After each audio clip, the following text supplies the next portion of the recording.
I'm saying God bless Mayor Brass is what I'm saying. Mayor Bass, that's what I'm saying. God bless Mayor Bass. Welcome, everybody. This is the Arthur's Quill. I hope everyone's having a good day, good morning, good afternoon, wherever you happen to be listening to us on this big, beautiful blue planet.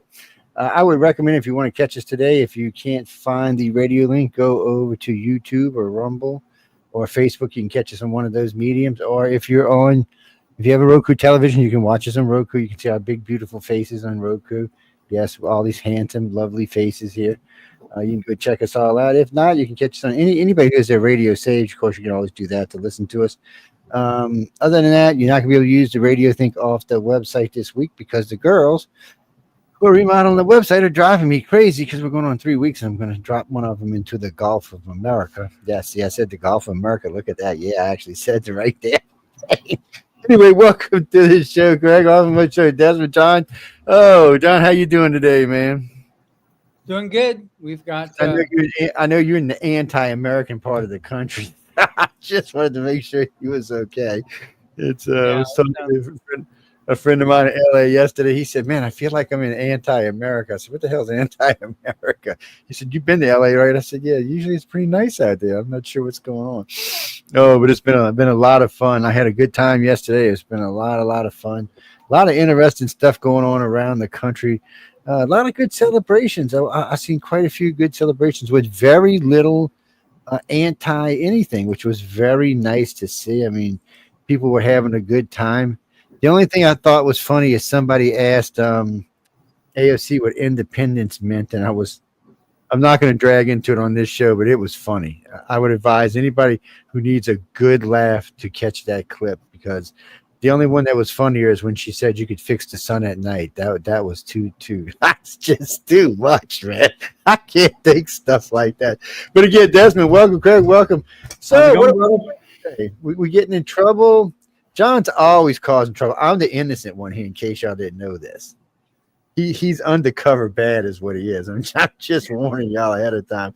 Oh man, I just wanted. So anyway, before we get started, let me harass John for a few minutes because I know he's out there in lovely California. So the weather's nice out there, isn't it? I don't want to talk about that. Not really. There's a huge fire about, I don't know, 50 miles south of us. And so the air quality here is in the high alert band. It's totally. I'm confused about Californian fires. I live in places where there's far more forest than there is in California. We rarely ever have a forest fire. I'm just confused. I mean, this by San Luis Obispo. As of Wednesday afternoon, it's up to 80,000 acres. I'm checking to see right now. It's just when the area gets dry, it's just like it's crazy how fast it just sparks. And this one here is apparently just started in the middle of nowhere, and then it spread. So they don't go in and clean out here they go in and clean out the underbrush. First off, they go in and they push it away from the power lines and the highways by about an acre, so it can't jump across the highways, and you can still drive through. And then they have people go in and clean out the underbrush, and then every 100 acres or so they cut a trench through it. One, so they can run water, and then two, to help keeping it. I don't know why California don't do those kind of things. Anyway, that's politics. We'll save that for the next show. But yeah, that's politics. There's no we'll save that. It's where it goes. We have these two good-looking guys with us today. Craig, how you been, man? Life treating you good, or? Oh yeah. I live up here in the center of Alaska, and we also have a lot of wildfires. But that's because we are high desert, just like California is desert. If you have a desert climate, everything is brittle. You get a lightning strike and you got an instant fire. So we've had fires 100% encircling Fairbanks for the last week. Our one highway down to Anchorage was closed because of wildfires down by between here and Nenana, which is about 30, 40 miles away. So, but now we had a big high wind overnight, and all of a sudden the air is crystal clear, nice and clean out today. But that's hot. Nice. That's nice. I mean, I can understand Alaska getting them. I mean, first off, you have a smaller population and way less equipment and a lot more rugged terrain to deal with all the way around. It's one of those things. I mean, you would think by now somebody would have figured out a way to really deal with wildfires in our country. I mean, down here, honestly, they set fires to clean out rubbish and stuff. That's the difference down here. Well, up here, we need the fires because they clean out the undergrowth. Yeah. If you don't have fires and your deadfall and stuff builds up, then it burns too hot and it damages the ground. Yeah, but if you just have a wildfire, it goes through it, cleans it out, and it helps regrowth. I mean, we have millions of acres burn every single year, and it's okay because they just protect the areas where people live, because we have three types of pine trees. Yeah, well, we have three types of pine trees that they will only drop their seeds if there's a fire. They won't drop it any other way. But all the fires down here are controlled fires. There's no, they light them here and they run them to here and they cut them off there. And that's just the way to do it. I mean, but we have forests like they all do. We have forests that you can literally drive through for 8 hours and not see another person. Especially in Florida, it's ridiculous down there. But Florida also has a lot of rain and a lot of water, so that also helps to maintain them. Desmond, do you live in a non-fire place, man? I do. So I live in Central Illinois. So we got a real feel of 99. That means that tomorrow we're probably going to get snow, and then the day after that it'll probably be nice and breezy and 75. Snow. The fuck snow. Excuse my language. Snow. I mean, now we did see Central Illinois. We did actually see, for once in my entire life of living in the deep south, we actually did finally see real snow of 12 inches deep. Usually if it snows down here, it's gone in the morning. We get 2 inches, it's gone. This was actually legit snow. You could go. Matter of fact, people were pulling their boats down the streets with their kids through the snow. because we don't have snow sleds and stuff like that. So anything they could pull around, they were pulling around. It was kind of pathetic and kind of funny at the same time. It really was. But happy 4th, happy Independence for everybody on this weekend. I'm sorry, people, that we have Congress people that don't know what Independence Day actually is. I don't know what that's about. You know, when you go into Congress, there should be a test that at least gives you you have to have a basic understanding of what the Constitution is. I mean, I know it's a big, beautiful thing, and there's a lot of stuff in there to read, but I've actually run it front and back about 3 times now. And John will tell you, I'm not the biggest reader in the planet, but still I managed to get through it. It's maybe somebody will put it on an audio book. That would be a good idea. Nice. Well, you can go to Jim Meskman, just had it. He just posted it recently. He did it in, I think, 49 different celebrity voices. He read the entire Constitution. I'm gonna have to listen to that. Yeah. Oh my god, I'm gonna have to listen to that. It was pretty. I listened to it yesterday. I was going to send you that one too. I thought, okay, that'd be a little. Oh bit yeah, no, because I'll play that. Well, I'll play that because people, I don't know. When I was young, if I asked somebody about the Constitution, they would quote it off like just slap you in the face with it. So I was talking with a group of Z-Geners the other day, and she's, I love you, Z-Geners, but you got to be the stupidest generation we've ever had. I asked him, I said, one guy actually said, well, what's the Constitution? It's like, are you from America? Yeah, born and raised. I said, well, what state were you born in? He said, well, I was born in Illinois. I said, where did you go from Illinois? California. So, well, I said, you still don't know what the Constitution is? He said, no, I've never heard of it. I like the audience they like to fell out laughing. It was just so pathetic. I was like, there is no way. And then when I started asking people pointed questions about what's in the Constitution, they just were dumbfounded. I'm thinking, you people, I said, you people are going to be the people running the country in 34 years. I said, well, I'll be dead, so it won't matter. But still, man, come on. So I really think it's time, since it's Independence Weekend, I think it's just time that there's some basic, you take a test that you have to prove you have a basic understanding of what the Constitution is. Because how can you go to Congress and represent the 4 of us and not have a basic understanding of what the hell you're talking about? It makes me crazy. It's and I'm not a constitutionalist. Well, I mean, relevant in California. You need to know who Kardashian and who the kids are. Otherwise, you are so not with it. Oh, that's so true. That's so sad. Yeah. You can ask the average person on the street who's the vice president. Not sure, but who are Kim Kardashian's kids? They can name them off. Oh man, our country is just, I don't even know what to think about that.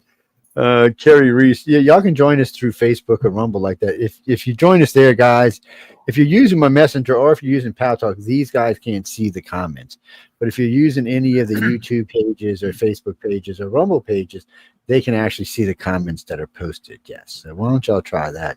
And Christopher, what do you mean you only care about the amendments? Well, no, you have to care about the amendment. Don't mean crap if you don't know what the Constitution is. Oh Lord, oh man, I'm gonna have to start drinking again. I can see it. Desmond, how you been doing, man? Staying sober. Well, that's a good one. Well, the reason I want to invite these 2 gents as well as Jen is because they're all military, and obviously you are too, Joe. But and they write military fiction. And I'm in the middle right now of when I did the last podcast with Craig. He talked about his Battleship Leviathan. So I started listening to that. And so I'm on chapter 4 now of the first book. He's got it's a 3-book series? That's a 6-book series. Damn. All right. So Craig ain't playing. And then Desmond just is it released now or is it about to release?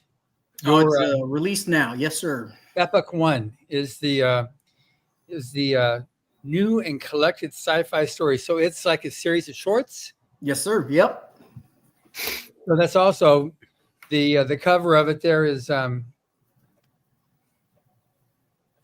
he's got this spaceship, and it's zooming down on something. Okay, I can see it now. Yeah. it's an alien, or is this somebody's walking to the spaceship to come up anyway. So, and then Jen also has written a lot of hard sci-fi. She'll be back on pretty soon. And like for Jen, she writes her stuff as a means of dealing with the stress that she had when in the military. She's a doctor, and she dealt a lot with the stress that female soldiers had with rape and stuff like that. So she dealt with that, which is a real super trauma. So she uses her writing her stuff for kind of like as her serious chill pill.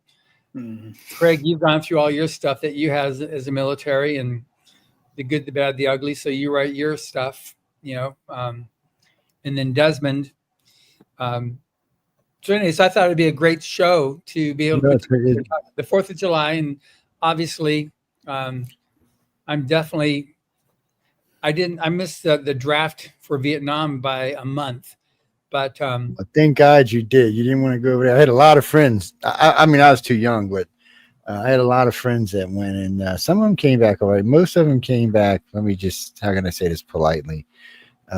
Changed. There we go. That's a good word. Changed. I've heard a lot of stories of that. So I'm glad, that happened. It's like, but, I do what I can to support America. And I'm definitely of the frame of mind of, if you don't like it, then I can be elsewhere.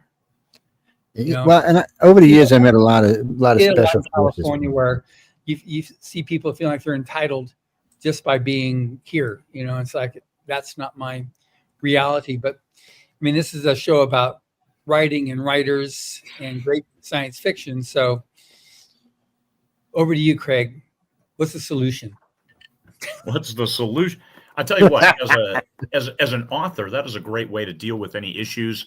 And I do know a number of people with PTSD who write as an outlet. It gives them a chance to rewire their brains to use their imagination and shove away the bad stuff. And you can dream. My best books are ones I dream about at night. When I wake up in the morning, I have where the book is going, or the next scene or something like that. And then I can jam it out. It occupies my mind in a very, very healthy way. And no, I don't have PTSD. I only had 21 years in the Marine Corps. And I dealt with stuff, but not as bad as others. Yeah. But Desmond? So, Craig, I had a question. I'm Air Force. I understand you're Marines, and you're a Marine officer. So I want to ask this delicately, but what do crayons taste like? They taste like, those whiteboard markers that are colored, that like blueberry and strawberry. They taste like that. Awesome. Yeah, John, you brought up a very good point that with Sarah's works, that writing is very therapeutic. I found it to be very therapeutic, very even without even realizing it, soul cleansing ways to process things that I didn't even know I was processing. I don't know, Craig, have you had that experience as well? That writing fiction helps process things that you may not even know that you were processing? I think the subconscious comes to fore when you write, especially when you're freewheeling a great story and it's flowing. That's coming from a place deep down. So therapeutic, yes, I think writing is one of the best things you can do, because you get to live in a different body. You get to live a different life and change into who you want to be. You can be the superhero in your story. You can be the savior. You can be the person who does the right thing. So I recommend writing, even if you're not a writer. Keeping a journal and things like that is a great thing to do for any military personnel after you're out. For me, after I retired, what did I do? I went to law school, and I guess that's enough reading, writing, and non-arithmetic as a person can get. But you talk about Constitution, it takes me back to my constitutional law classes.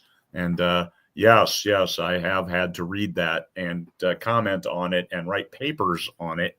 And nobody should have to do that, especially if you're not working in constitutional law. But if you are, there's that much better for you. And you can see my dog Stanley in the back there hanging out. Yeah, well, mine will be here soon, I'm sure.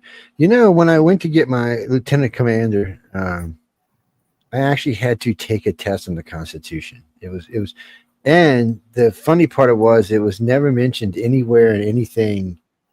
Well, I'm sure you have to go in front of the board to get certified. And I was kind of stunned. He said, well, you know your Constitution pretty well. I said, I would have known it a lot better if I knew it was going to be questions on this. And the guy said, no, that was the whole point. He said, when you're abroad, we want you to know when people ask you about our country, we want you to be able to say it.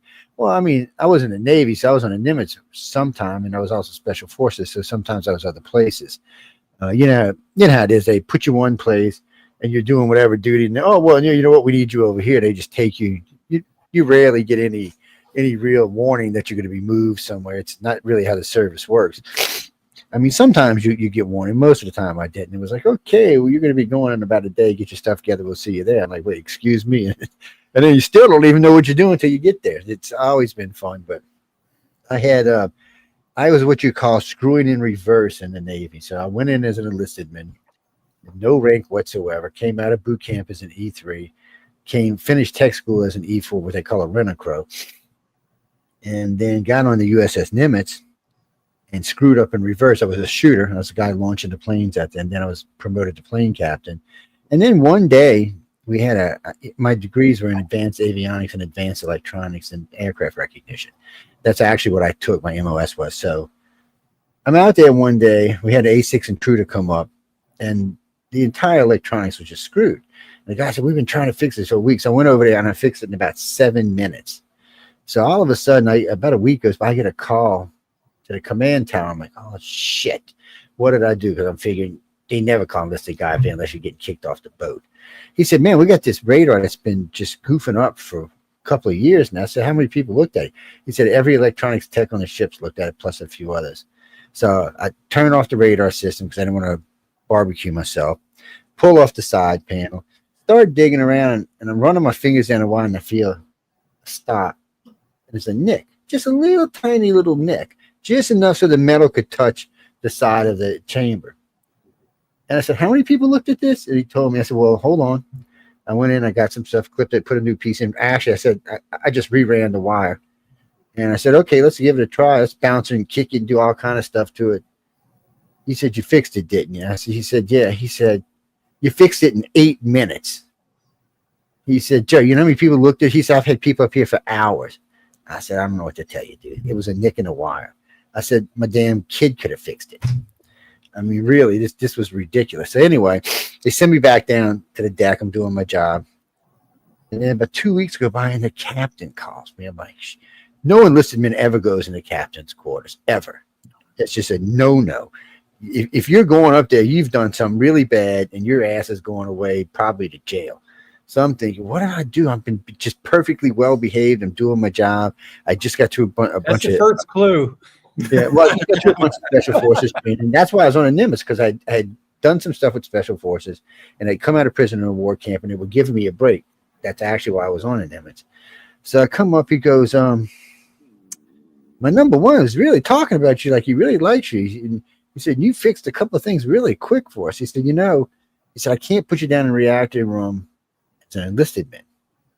He said, if you were like a chief petty officer, I could get away from it, but I can't. And he said, I can't promote you that. He said, but I can promote you to a lieutenant. I'm like, what? Sure enough, man. Boom. 2 days later, I had the pippies. I was promoted from E4 to lieutenant, field commission. I was like, you got a big old bonus check and everything. So my commander calls me, the guy who's holding me from special forces, and he's calling me. We're going on a mission in Kuwait. My captain says, no, he's not. He's mine. He said, no, they got in a big old nasty fight. He said, I far outrank you. He said, I'm a fleet commander. I'm on the flagship. He ain't going anywhere. Call whoever the hell you want. He's staying right here. And sure enough, he won the argument, and that's where I served my time out. The rest of my time was on board the Nimitz. And we were special forces, what they call intern special forces. So if you were a SEAL and got in trouble, we were the guys they sent to go get your ass out of trouble. That's who we were. No name in the outfit. Everything was top secret. Somebody asked me if I could ever write a book. Yeah, I said it would be a couple of sentences, blank, blank, blank, blank, blank, blank, blank, for about 5 paragraphs, and then more sentences. I left the Navy with a Class 10 security clearance. That's higher than freaking what Biden was carrying. It was such a weird trip. It was the whole thing. That's what I said. It's screwing up in reverse. I never had any plans on being an officer. It's not, I planned on going in, getting all my degrees, doing a little school, and getting out. Yeah. So anyway, I ended up serving 10 years, 9.5, almost 10 years, and they offered me lieutenant commander and a big whopping stinking bonus, and I was like, nope, I'm going home. Sorry guys, I'm done. I've had enough. Send me home. I'm going to go work for somebody, or start a company or something. And it's not bad. I mean, ship duty's not bad. And it's just after a while floating around in the ocean, you get tired of seeing the same thing. I mean, we had women on board. It was like 1,900 women. So it wasn't like there wasn't women. It was 5,500 of us on board the ship. And I used to love listening to pilots talk about their UFO stories and all other kind of strange stuff they seen flying around and all kind of weird stuff. But that captain, he was something else, man. I seen him kick people. I've seen him take pilots and put them in the brig for just not listening to a pass around. He just landed anyway after they told him to go around. I seen him put him in a brig for 30 days for that. He was. I can't use the actual word he was on this show because it's technically PG-13, but it was crazy. But he was also a constitutionist. He was somebody that they had a course. It's not even a course. He did like once a month. He would get on and he would just go through parts of the Constitution. By the time, if you were on that ship, by the time you got off, you knew the Constitution. I mean, it's some weird thing with him. I don't know what it was, but that's just who he was. And, we always kept a contingency of Marines on board, usually anywhere from 100 to 500, depending on what was going on. But usually normal was around 100. And, unless we were being deployed overseas, and then there was always 500 Marines on board. And I felt sorry for the Marines because they were bored out of their fucking minds. There was nothing for them to do. Sit around on the flight deck, sit down in the hangar. There's just nothing for them to do. They were there in case we got in trouble to save our ass. That's what they were actually there for. So, yeah. Craig, when I read your stuff, speaking of what Joe's talking about there, so. Like right now, we're in deep space with they're on the Leviathan now, and they're like the guy's broken into it and he's figured out how to get it to it, and they just discovered the elevators where I am.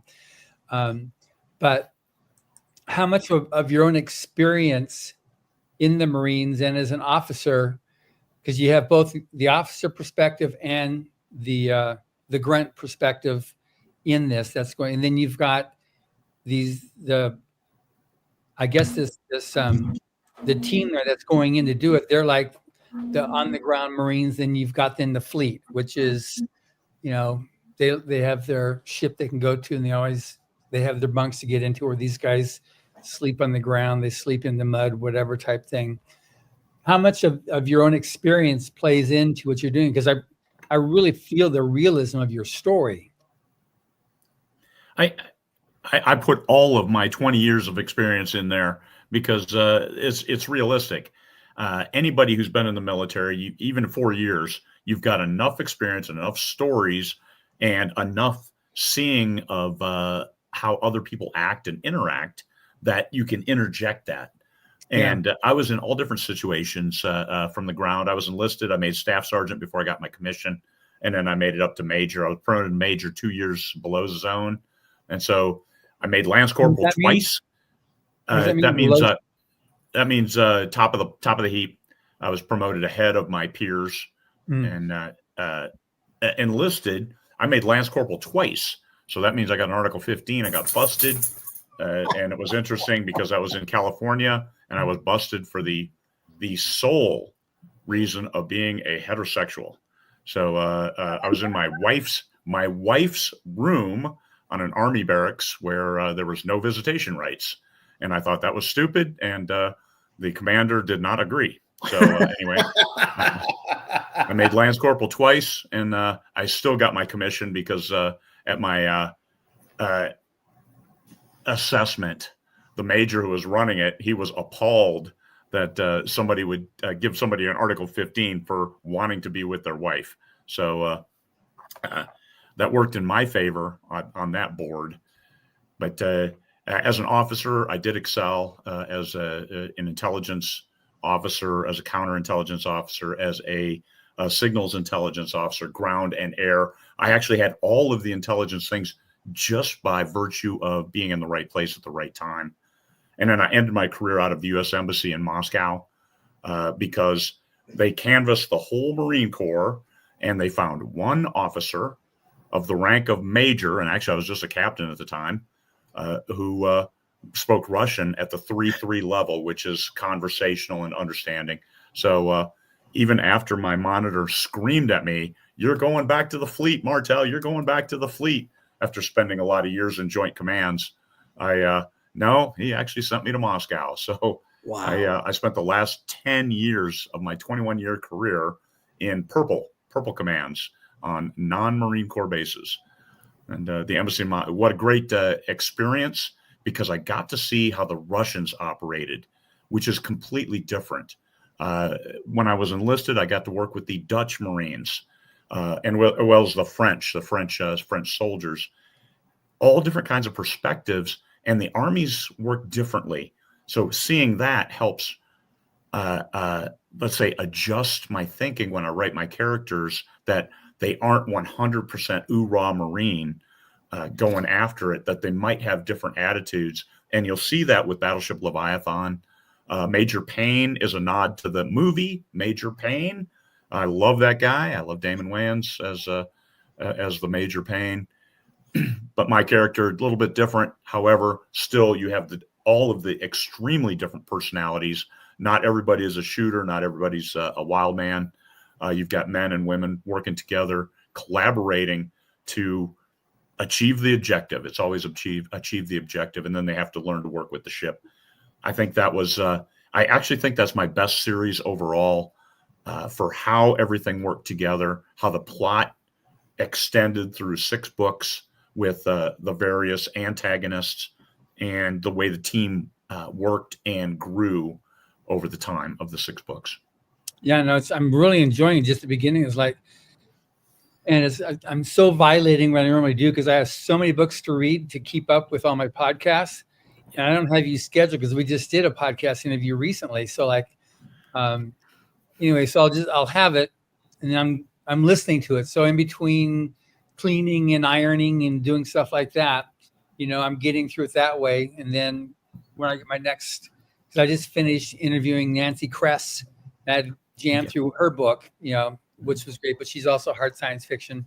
But I'm gonna get through yours, and then now Desmond sent out his book that Emily, when she saw your email, she immediately downloaded it. So I've got that on here to read. So a little bit about your story, Desmond.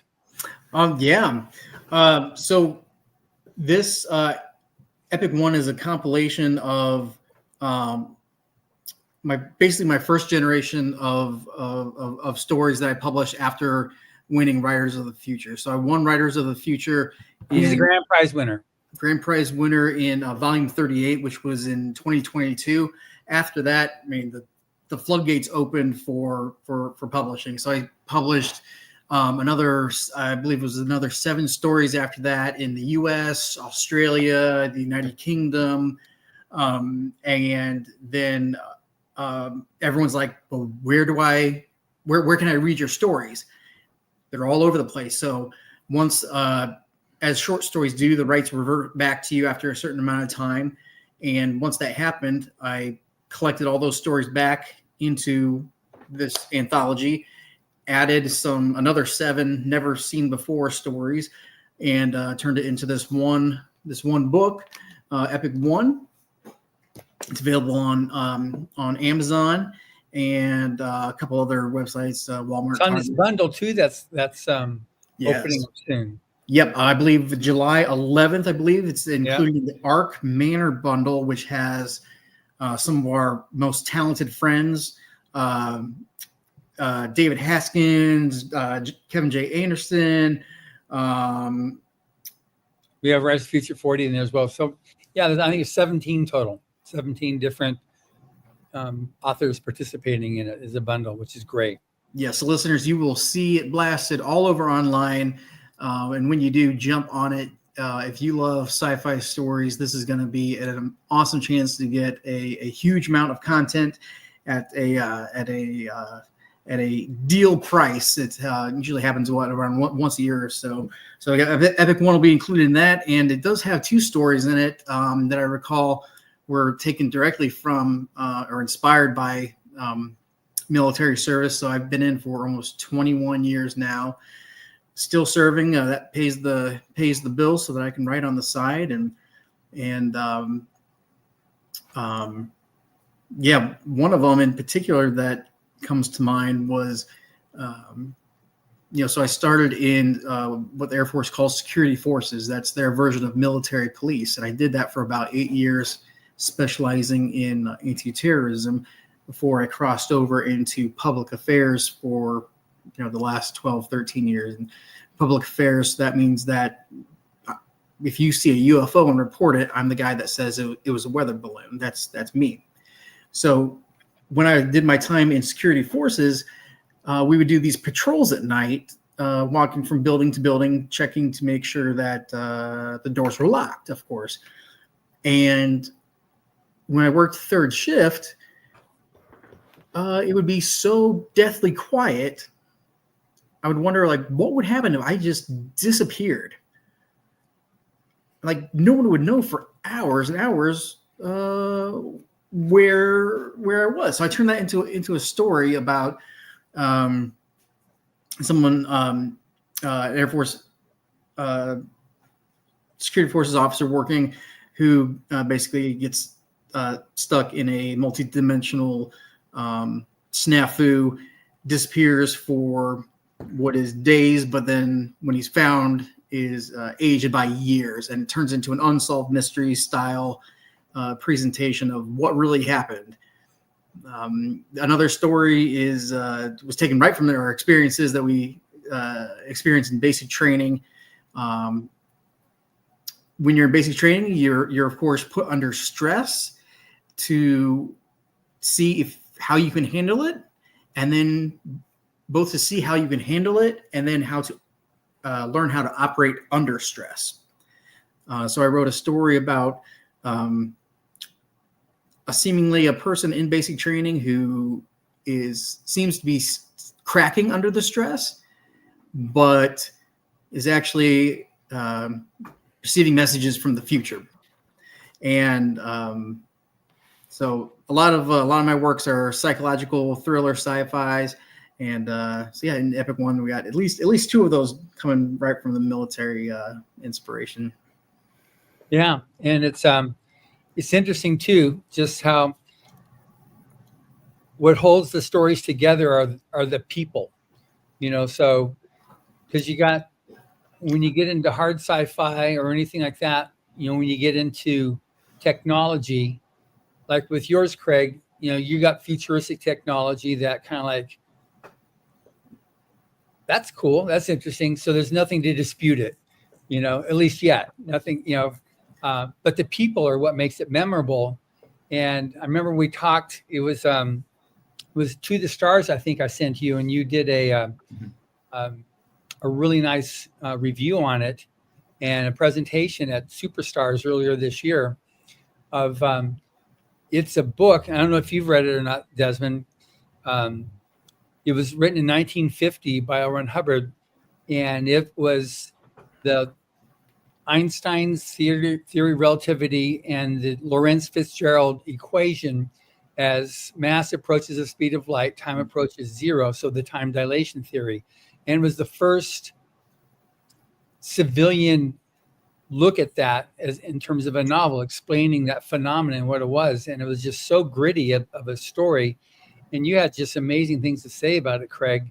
And that's just something, too, that's really good about good science fiction, that it transcends, it keeps on working. That was 1950, and we're now 75 years later.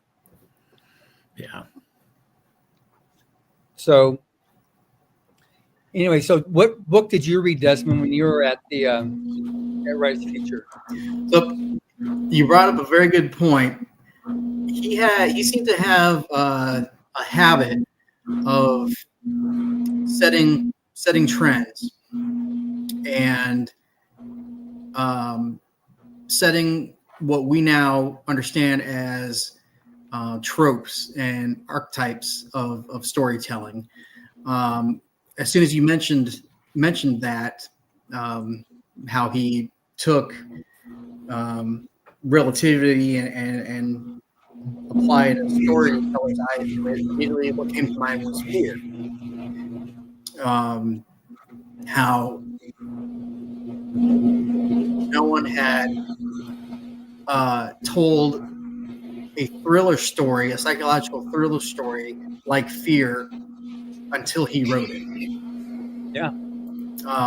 With that twist, not even a twist ending, but that type of ending that just lands in your lap and you realize, I think how I like to describe it is kind of like you're driving in your car at 120 miles an hour and all of a sudden you slam on the brakes and boom, there's your ending. L. Ron Hubbard did a lot of things that I think you can look back and understand, like, oh, he was the progenitor of these things that are now tropes that are, you see them interwoven into storytelling all over the place. He was a pioneer of the pulp era. Yeah, it's interesting too, because I interviewed Tim Powers not that long ago. He's won, I think, 3 or 4 World Fantasy Awards, and he was good friends with Philip K. Dick. And he pointed out in Dick's book, the biography, where he said if it wasn't for L. Ron Hubbard's fear, I probably wouldn't have gone the direction I did in writing the books that I write. That was that inspiration for him to write, which, obviously so many amazing stories that he came out with. But it's interesting too, like we're all on, the backs of great storytellers before us. And, as much as people, because I just read something recently from him, or listened to something where he talked about his composition speed was 92 words a minute, and he was writing, 100,000 words a month, writing 3 hours a day, 3 days a week, 2 hours a day, 3 days a week, and use that to let research on his travels and stuff. But it's interesting, when I talk to you, when I talk to Craig, it also shows the amount of experience you guys have. I'm to be able to develop the story, it's fascinating, and that's why one of the drills, which is now going back to being a stranger, which we had to cut out of the workshop during the pandemic. But everybody's got great stories, and being able to turn those stories into a book. But one thing that Hubbard went through it, like everybody's got a story, everybody's got something to offer, even Joe Montaldo. John, you sound like you're getting quiet there for some reason. I'm getting a lot of noise in the background, and I know somebody had. There's some. Can you hear me now? I can hear you just clear now. Yeah, I don't know. There's some weird. There might be a buzz coming off mine because I can't hear. Yeah, because when you touch something on your microphone, it started buzzing. So let's see something that helps any or. I can hear now. Whatever was causing the buzz before was gone. So if nobody was able to hear me, then yeah, I don't know. But no, it was like you were dropping in and out. It was just kind of weird. I don't know. People see y'all write. I use this for stress relief a lot of times. Like if like the show following this one is called The Chat. It's a good stress relief. We get on there, we can act like a bunch of fools and have a lot of fun, talk about a lot of things. We have several military people on this network. Sean Haslett, I call him the tank driver. He's one of the winners for Writers of the Future. Fred Smith is actually a Marine. He was doing a lot of what you were just talking about, Craig. He actually has a show on the network. Matter of fact, the only force not represented on this network is the Air Force. We have Army, we have Marines, we have Navy. For some reason, we ain't got none of them Air Force boys. Right here. we're talking about half a show on the network. Oh, So we have people represented, most of the military on here, and every now and then we get together. Like the other night, we got together for one of the news shows because we were going over a lot of the new stuff that China has. Not so much Russia. Russia's having a hard time keeping up, but we were keeping up with a lot of China stuff with the new helium-3 on the moon and a lot of their new aircraft and stuff like that. And we go through all of that, which also makes it for good sci-fi. It really does. I could tell y'all some stuff that would make great sci-fi, but I don't know if you could publish it or not. That's the bad part. It's I could tell you some alien stuff you could publish, but some of the other stuff, like, I've been in front of Congress twice now testifying. First time was, oh God, it was 12 hours. It was 20, about 30 hours over 3 days, and the second time was about 29, 28 hours. All polygraph, hooked up to the polygraph. I actually requested that they bring in a polygrapher from Quantico. I said, if you're gonna drag me in here and make me testify for all of this stuff, I want to be polygraphed. And I still remember that lady Nancy, that congressman. She says, "Why?" I said, "Because I don't want you to question me if I'm telling the truth or not." I said, "This way, right off the bat, you can look at the polygraph and say, is he telling the truth or not?" I said, "You ought to bring somebody with voice stress as well too." It was so funny because some of the stuff I'd say, she's looking at the guy like, "There's no way he's telling the truth," and the guy's like, "Yeah, he is." It was driving. There was this admiral from the Pentagon. He goes, "There is no way he could be telling the truth. No way." So he walks over there and looks at the meter. He's like, "Jesus Christ, he's got to be the best lie." He said, "He's not lying. Look at his voice. Look at his body language." He said, "He's perfectly comfortable the whole time." He said, "He's telling you what he knows is the truth." He said, "Take it for what it is." And I still remember that admiral on the last day just before he left. This is all this year, right? This is all the testimony this year. year. Yeah. So I can't say exactly what he said, but because of the rating they showed. But he goes, "I hate your self for saying all this." He said, "Because now I got to look at the world entirely different." He said, "I never believed any of this." He said, "But after listening to you and watching this and watching all of what went down," he said, "I really don't like you." I was like, "Whoa, dude, I'm just the bearer of the news. Don't shoot the bearer."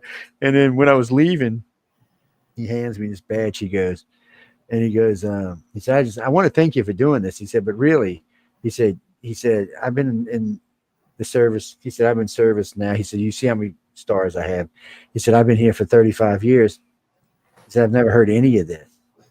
He said, "You served in the Navy?" I said, "Yeah, I served aboard the Nimitz." And I told him who my captain was, and he said, "I still don't understand why I haven't heard." I said, "Apparently chain of command's a blanket piece of crap, isn't it?" I said, "Maybe you should check what's going on in your own ships." He got really mad, but I can only say what I knew and what the research improved, and he had to deal with it.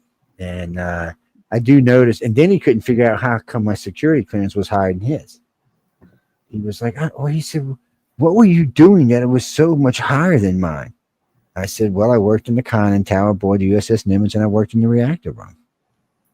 I said, "To work in the reactor room, your security clearance is through the roof." He said, "They don't." I said, "They don't put anybody in front of a nuclear reactor." "I'm sorry, it's just the way it works." I said, "Your clearance wouldn't even allow you in the reactor area." I said, "You'd have to have somebody else go in there." He was just like, he was pissed. But I mean, the things we were talking about were really, some of the stuff is really scary. It's really out there, but it's true. And he knows it, and now he's got to deal with it. I don't exactly know why all of a sudden the government woke up and found an interest in all of this, and I'm not even exactly sure how they found me. But they did. They are the biggest organization on. Yeah, well, I do. But the first request, they requested if I do public, and I said no. And the guy's like, "Well, why not?" I said, "Because I have a career." I said, "I actually have 4 careers." And I said, "And some of my customers are not going to appreciate what I'm saying right now." And I said, "Besides, some of this I couldn't say publicly anyway." I said, "Because it's classified." And I said, "Some of the stuff we're talking about has already been classified." I said, "So I don't know what to tell you." Matter of fact, there was 3 things we talked about that some of the Congress had to leave for because their classification wasn't high enough to hear what I was talking about. They were like, "Excuse me?" And the general's like, he said, "This is classified." I said, "I'm looking at the record. He told me what it is. I pulled and I'm looking at it." He said, "You can't hear this." He said, she said, "Well, she said, I don't care what you are. You don't have a classification to hear this." And out they went. it was kind of funny. And then when she came back, she was hitting around because she was the one to ask the questions. Good looking woman, black hair, probably going to turn into a Nancy Pelosi one day, but really, really nice. She was repetitive on a lot of questions, and then they love to try to do trick questions. So they'll go around about and come back to the same question, but in a different method. And I'd start laughing. I said, "What do you think? I'm ignorant?" I said, "I have a pretty high IQ, sweetie." I said, "That's not going to work." And every time I said something crazy, all of them looked at the poor guy from Quantico. All of them. So on Sunday, on the last day of the first time I did it, they brought in a different guy to do the polygraph because they didn't think the first. This was the number 2 guy for the FBI, and they didn't think he knew what he was doing. I was like, "You got to be kidding me, right? This is what this guy been doing for a living for 40 years." So they bring in another guy, and the guy's reviewing a chart. She said, "He's telling y'all the truth." She said, "I don't know why you brought me in here." So he came in and sat with me the second day, and the whole time he's like, "I don't know what's going on here." He said, "You know what?" Right in the middle of the thing, he said, "Tell me a lie." I said, "I did your mama last night." The thing went. He said, "Are you satisfied?" He looked over the window. He said, "Are you satisfied?" That's a lie. You can obviously see it's lying. When he lies, you can see he's not lying to y'all. Because what happened was, and a lot of this would make great sci-fi, to be honest with you. But the problem is none of these people had ever experienced anything like this. Even though there are branches of the military that have, none of these people had ever experienced any of this. And to find out some of what we had learned over the last 40 years scared them. It scared me. I ain't gonna lie to you. But I had the largest largest research organization in the world for this, with right now currently 130,000 cases that have been verified. That's not how many people came in and told us. That's how many people have been verified. And for them, it's unthinkable. Unthinkable that anything could be coming to this planet other than us. And I'm like, "Look, guys, look at it this way." I said, "They haven't killed us. They don't eat us. They haven't wiped us out of existence. So obviously, they're not hostile, or at least not super hostile." It's funny because I got in all of this by accident because of the Navy. If I would have never joined the Navy, I would have never got into this. But every pilot I ever met when I was in the Navy always told me the same thing. "Oh, you should have seen what we seen the other day." Or every now and then they would show me on the screen what they had seen. And because their job was, they weren't supposed to talk about it. They were supposed to report it, but they weren't supposed to talk about it. As far as anybody's concerned, they didn't see anything. Nothing happened. We had 2 F-18s go down because some white disc flew over the top of them and they lost complete power and they had to eject. The plane just fell into the ocean. The whole thing was recorded. And the Navy, they don't want to talk about that. They don't want to think there's any weapon out there that could neutralize. And at this time, F-18s were the top of the planes we had. I mean, we had just started getting them on board the Nimitz, and they did not want to think that there was somebody or something out there that could just hover over our planes and knock them out or take down nuclear facilities. Right now, currently, there are 17 occasions where, I guess we'll call it a UFO, appeared over a nuclear area and shut it down. Not just in the United States, it happened in Russia too. They would just come over, park their little cells, and all of a sudden, all the silos in that system would just go down. Nothing you could do about it. There's no way to launch them. Nothing. Anybody could do anything about it. And of course, we didn't want to talk about it. The Russians didn't want to talk about it. No one ever wanted to talk about something that we had no control over. And I still, to this day, couldn't tell you why anything did it. All we can do is verify that it actually really happened. We've interviewed everybody that was involved in it. And I got lucky because of my clearance. They could talk to me, just like some of the stuff I've learned from Boeing. I've actually been to Area 51, not the gate, actual Area 51. So, I mean, I've got a lot of friends in a lot of places with high clearances that like to talk about it, but it doesn't matter because just the other day I was talking to a lady about the Aurora from Boeing. So I can talk about the Aurora and then that's it. I can't tell you what makes it drive, what makes it work, even though I know it's all classified. But they do fly. And I tell you something else. I broke this a long time ago. Everybody kept saying about these UFOs flying over Arizona and Nevada. It was the X-117s when we were testing them way, way, way back. This is at the right in the middle of the 80s. These things were flying over. They're flying over no flight zones. That's how you know it's ours. Aliens would fly wherever the hell they want. These were our craft. Yes, they were very advanced, and they looked like UFOs, but they weren't. They were ours. They belonged to us. And they were just the X-117s is all they were. They were fighters. No one knew about them at that time. Matter of fact, when did it make their debut? Desert Storm, right? Isn't that when the X-117 made its debut for Desert Storm? So, you know, these kind of things people just have to wonder about. Yes, Claire, I've been to Area 51 twice inside the place. And I've been outside of it half a dozen times, but I've been inside twice, yes. I was invited. Yeah, you want me to tell you what they showed me? I can, because this isn't classified. I walked in. How you doing, Joe? Walked to an elevator, got in the elevator. The elevator went. No, it didn't go up. It went down. Where we stopped was about 100 stories down. The door opened up. There's a big empty room, and it went straight up to the sky. And then there was a hangar door that opened up in the dirt. I couldn't tell you what was going to be parked in there. All I could tell you is it existed. What was in it, I didn't get to see that. But it exists, and the place does exist, and the place is massively underground. It's massive. It's way bigger than anybody thinks it is. I mean, it's massive. And Mark, I could not tell you if there's an underground tram system. I'd be lying if I said I knew. I've heard rumors, but I haven't seen anything that would make me believe that. Because too much of the territory goes through earthquake zones and stuff like that. So it would have to be, and anything real deep would be affected quickly in an earthquake zone. And no, I don't know. I don't think aliens were shooting people at Dulce, if that's what. And then I got to spend 3 weeks at Skinwalker Ranch. Yeah. Because of the Marines. See, I should hate on you, Marine. Because of the Marine, I got stuck out there for 3 weeks. Most boring place I've ever been. Oh, there's ghosts, there's demons, there's skinwalkers. 3 weeks, didn't see. You know, the only thing I found out there with the radiation was normally high. They had us wearing these badges because they knew the radiation was abnormally high. And then I got in trouble because I busted the cattle mutilations. Somebody's like, it's aliens, it's aliens. Let's look at this logically. I said, cattle. I said, what the hell are aliens doing just sucking parts?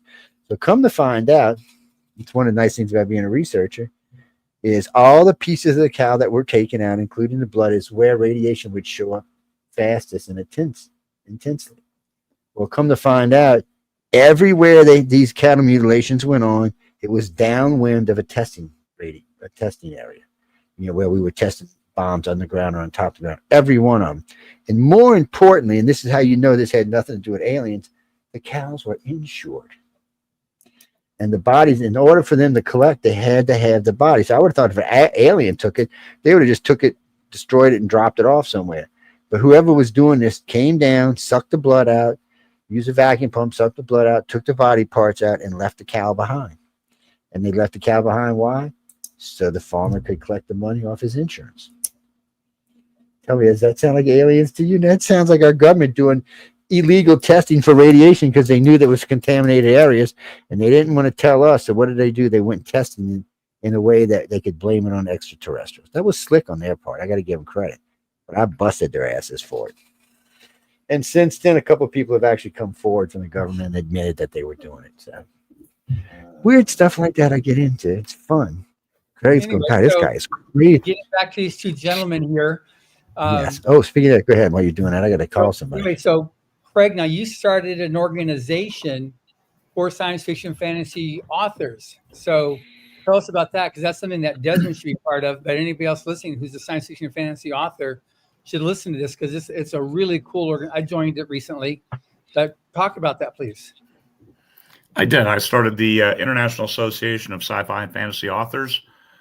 We had a meeting back, 2018. And I was going to make it just science fiction, but Todd McCaffrey was there, and he made a compelling case to include fantasy.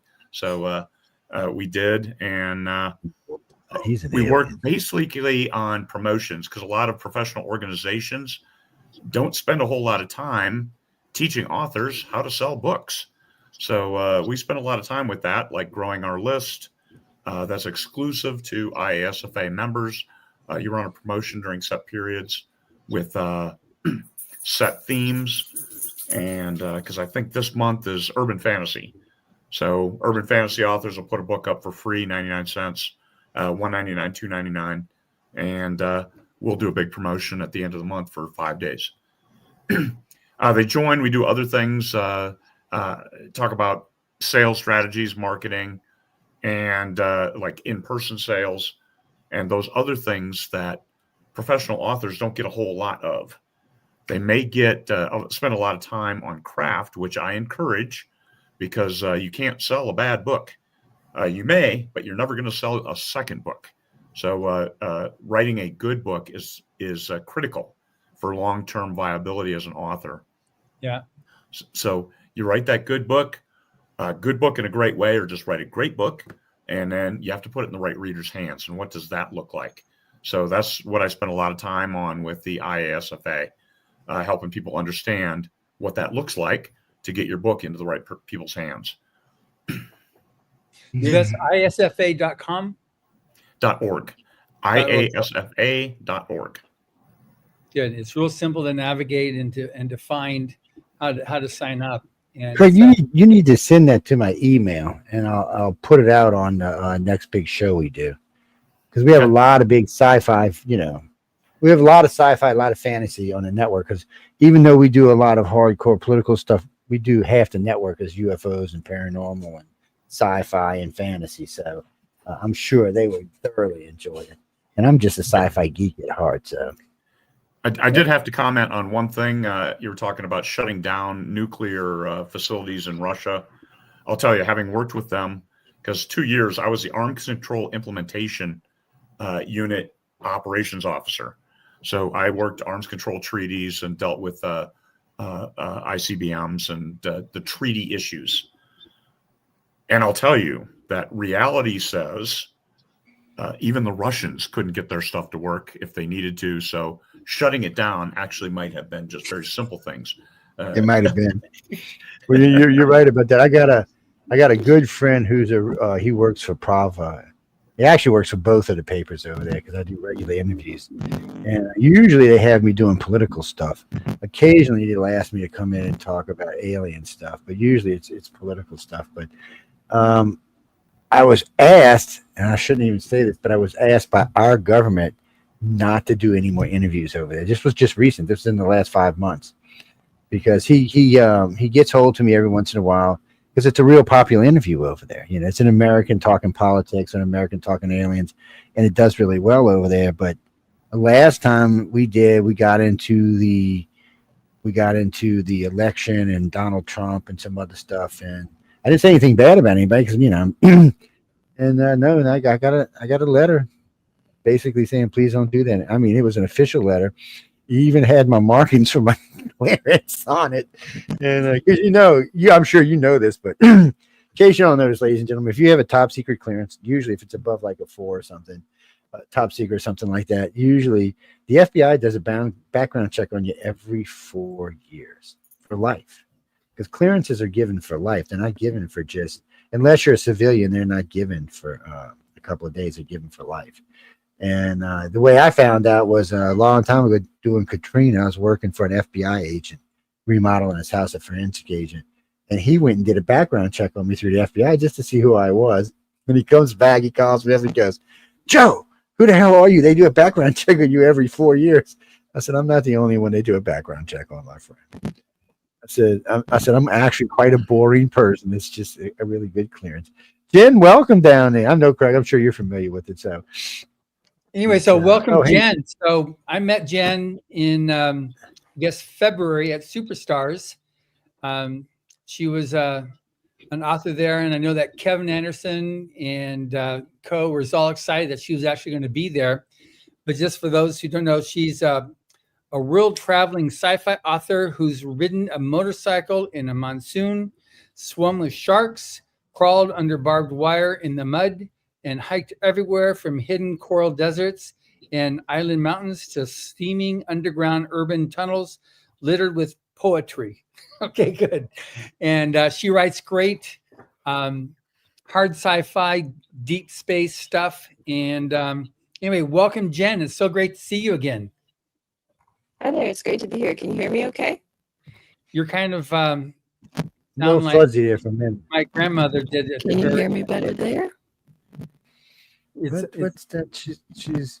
Do you have something running in the background, or downloading or something? It's like a crinkle as you speak. Kind of like sounds like you're talking through a bag of Lay's potato chips. Yeah. Well, that's not good. There shouldn't be. Sorry about that. Oh, it happens sometimes. Look, when you're doing live stuff, I always expect something to go crazy. What's that, Fred? It's an American flag with an eagle, doofus. It's Independence Week. Somebody asked me where the Arthur's Quill banner was. It's out for a cleaning. How's that? Emily came and picked it up. She said it needed a cleaning. Yes. And if you don't know who Emily is, I'm not going to explain it to you. So, Can you try it again, Jen? Now is it better? Are we a little cleaner now? Yeah, that's much better. Nice. That's much better. Yes. There we go. We can hear you. So I have a question, John. Were you and Emily named honorary commanders of the LA Air Force Base? Yes. So We were I do Sean believe What's that? that we have all the branches of the military represented right now then, because that converted to the Space Force. So we have Space Force, Air Force, Army, Navy, and Marines all right here right now. How cool is that? So that's cool. That's pretty cool. That's And then our flag, our great Happy Military Day. What was everyone's MOS? Or sorry, I know y'all don't have MOSs. What was Well, everyone's? no, it does. Well, I mean, I call it MOS. I was in the Navy. I was in the beginning. I was advanced avionics, advanced electronics, and then I got into special forces, and then I got transferred to Nimitz, and all of that changed. So that's one of them things. Navy's a little weird like that sometimes. And Craig? Oh, geez. I was the 02 MOS and then ended up as a 9876, I believe, which is staff officer. Puke. Force protection and public affairs. And then Jen, yours? Very cool. I was a battalion surgeon, so a 62 Bravo, and then also sexual assault medical forensic examiner. Ooh, So I mean, I was I was embedded with my my tank unit. So I did everything from, there were days when I was actually cleaning out tank tread, and then there were other days I was evacing people in. Oh, I imagine you were. Well, we have a tank driver on the network. Sean Hazlitt used to drive a tank. Before he made officer, he was a tank driver. So he's actually one of our hosts, one of our Sunday hosts. Actually, we have quite a few military people on the network itself. It's being that I was in the service, and it's nice to have other people in the service on the network. I mean, we have a lot of people that aren't on the service, but it's nice to have some that actually are in service. Ginny, what are you talking about? And also, is it Paraguay? Is that where you are, or is that? Yeah, that's where I am most of the, well, not most of the year, about a little over half the year, generally. I bring medicines to indigenous folks in the jungle. Right now, we're working on saving up for 3 big health fairs we have next week. And then after that, we have another expedition out into, it's not quite the Brazilian rainforest, which they're going to be in Paraguay, but kind of this weird arid woodland where we have a couple indigenous communities that have asked us for medicines. So, yay. That's cool. Yeah, way cool. So anyway, so your type of story, so your series that you wrote, Jen? Yes. Sorry, you cut out right after you said series that you wrote. So I missed the tail end of the question. Discuss a little bit about the sci-fi series that you wrote, because it's deep space, but it's also, it would appear like that you were able to relate to a lot of experiences you had in the military with that. And earlier in the first hour, the other authors here, both Desmond and Craig, talked about the ability to, chill on, or to be able to relate some of the stress and take the stress out on the storytelling. And I know that's something that you were able to address as well. Absolutely. I actually started writing the Neodymium series when I was a kid, and it was not very good. And then rewriting it as an adult, post-military PTSD, I had a lot of bad experiences and saw like dead babies, and then a lot of, taking care of, if every single day your day is about rape, it's not very good for your brain. So I did end up developing pretty gnarly PTSD and a couple other illnesses, and that made the writing a lot better. That's not really how you want to get your writing better, I guess. But certainly, ladies and gentlemen, we don't want you to have to learn to write that way. I'm sorry. Yep. But I can see where it would make it better. I mean, I really could. I mean, it's you go through a lot of stuff. I mean, it's when you're serving. Somebody asked me one time, what's the easiest branch or what's the easiest thing you can do in the service? So there's a lot of easy things you can do in the service, but when you're in a combat zone, you're in a combat zone. It doesn't really matter. You're going to go through something in any way it goes. It's going to stress your brain out somewhere along the way. We used to just do a lot of retrieving. So we'd go in and retrieve people who had either been taken or had been put somewhere, or they used to send us in for a lot of stuff like that. It wears on your brain after a while. What do you mean? Hey, Chris, I couldn't tell you if I killed somebody or not, it would be classified. I'm sorry, dude. I don't make the rules, my friend. It's just the way it works. But yeah, I can understand it. I mean, I had a lot of friends served. A lot of them came back.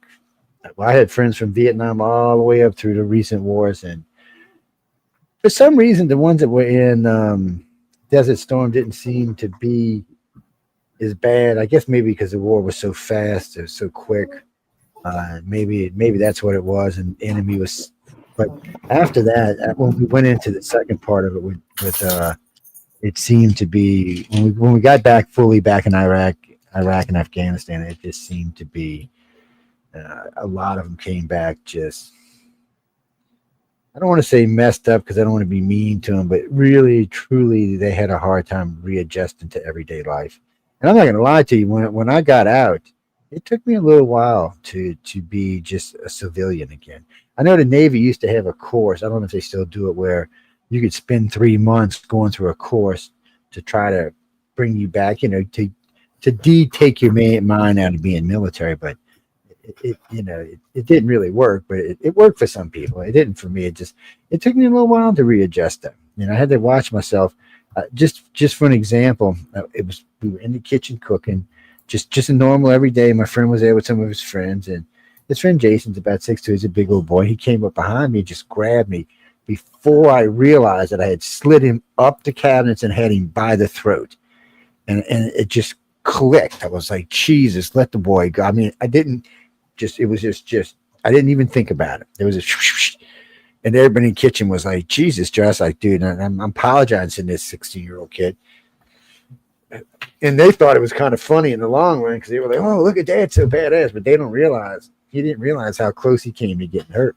He really had no clue how close he came to getting hurt because it was just sheer reflex. It was nothing else, no thought, no nothing. When he looped his arms underneath mine before I realized it, it was like that. So it also taught me a valuable lesson that I hadn't quite gotten past everything that I thought I had gotten past. Anyway, sorry about that little thing there. I'm sure y'all understand. Anybody who serves probably understands, but just one of them. Yeah. So now, Jen, you wrote this your series Neodymium Exodus, and we spent some time discussing how to pronounce it correctly on our podcast interview. That the name there, because is it neodymium and neodymium, but you had the Neodymium Exodus, and that was one that I read before in order to do the interview. So talk about that, because each one of the other authors talked about their series or their books like this. So just a little bit about that, because people just now meeting you for the first time can like, okay, this is what she's written, something to be able to find out. So a little bit of description about your book series. Yeah, roger that. I do want to say thank you. Also, Special Forces is kind of special that well, obviously that's why it's called Special Forces. So thank you for your service, by the way. Thanks all of you for your service. I think everybody. So yeah, I'm the same way. If you served, I'm thanking you, because no matter what job you are in the military, it's an unthankful job when you're there. Yeah. Yes, I mean, you know how it works. Everybody's got their thing they got to do. There's a couple of times I thought about dropping one of my commanders off the side of the boat. So I wonder if they would find out if I just tossed his ass over there. But no, I behaved. Have you ever wanted to throat punch your commander? I actually did that. I actually punched the captain in a club. We were all in civilian clothes. So I didn't know he was a captain. He came up talking some stuff, and then he grabbed me by the shoulder, and I just spun around and decked him. He went just to the ground. And my friend of mine, he said, "Joe, he's the captain." I said, "Oh shit!" But when we had to go in front of the captain, the real captain, run the base. I didn't get in trouble. He did. He said, "You should have never touched him. You didn't know who he was. What was wrong with you?"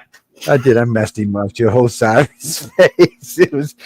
I don't know. It was stupidity on my part. Though we were in some club drinking like a. It happens. Your story. Please describe your story. Absolutely.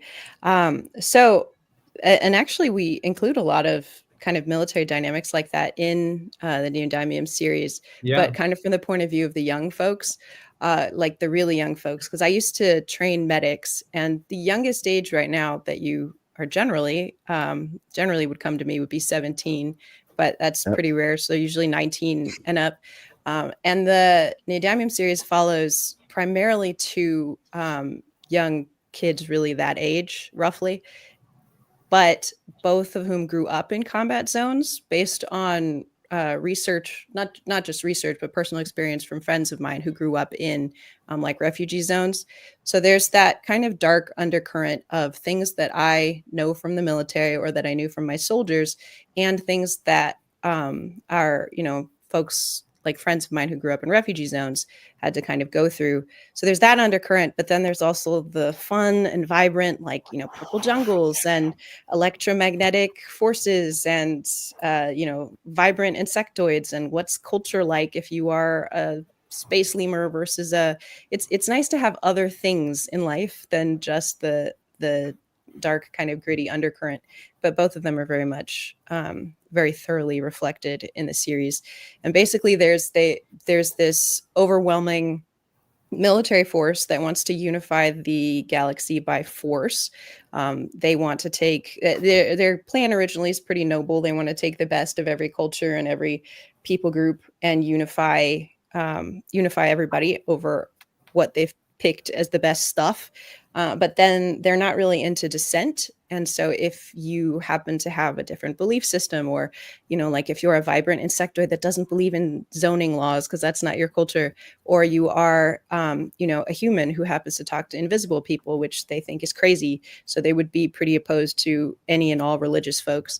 Anything like that is out of the norm or that doesn't fit or fall under what is approved, they want to eliminate. So that's kind of that's kind of the big bad guy story. And then on the individual level, it's these young folks trying to deal with they're different and they don't quite belong even in the military that they grow up in, because they have very different personalities. One of them, because of past trauma he encountered as a young kiddo, which makes him a little bit weird. And then the other, because she is super all about talking to this like invisible energy being, and that makes her a little odd. So as they're trying to navigate growing up in a military, they're also having to navigate just life as young human beings. But that energy being's a pretty cool dude though too. I like Jay. Jay is a very popular character. I have something bad happen to him in one of the books that made someone so mad at me. She was depressed for days, apparently, and then she didn't want to read the next book because she was upset that I had something particularly bad happen to him. She's back now, but yeah, he's a very popular character because I think because people identify with the struggle. Originally, when I first wrote him, my mentor at that time, James Beeman, was at one point the director of the or interim director of the SFWA, and he mentored me for a while. And when I first wrote Jay, Jay was pretty weak.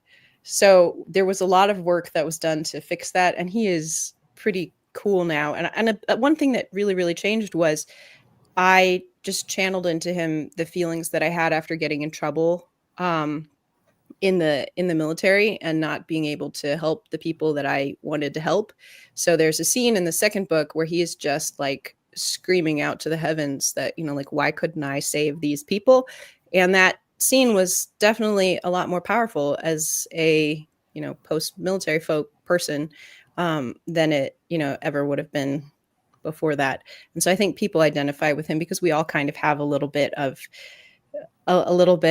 something that we really, really, really wanted to do, you know, good or bad, that just broke for no reason whatsoever. And there just doesn't seem to be any reason why. Right. You know, the yelling at the universe. Yeah. Nice. Now, one thing that's interesting too with you, Craig, because the first stuff I read of yours was this, the Ian Bragg thriller series, and totally different genre, because that's when we did our first interview was the operator, and that was very, you know, guy that was clandestine. He was like serious kick-ass dude, which, you know, I like that kind of stuff. It's just fun, you know, just I can totally escapist type stuff and just be that. But what you said is that you switched over to science fiction from that because you sell more books that way. So can you talk about, you know, as an author, for other people listening too, like the whole concept of like sticking with one genre and following, you know, like what sells and how it is that something will sell better than others, even though it's the same author?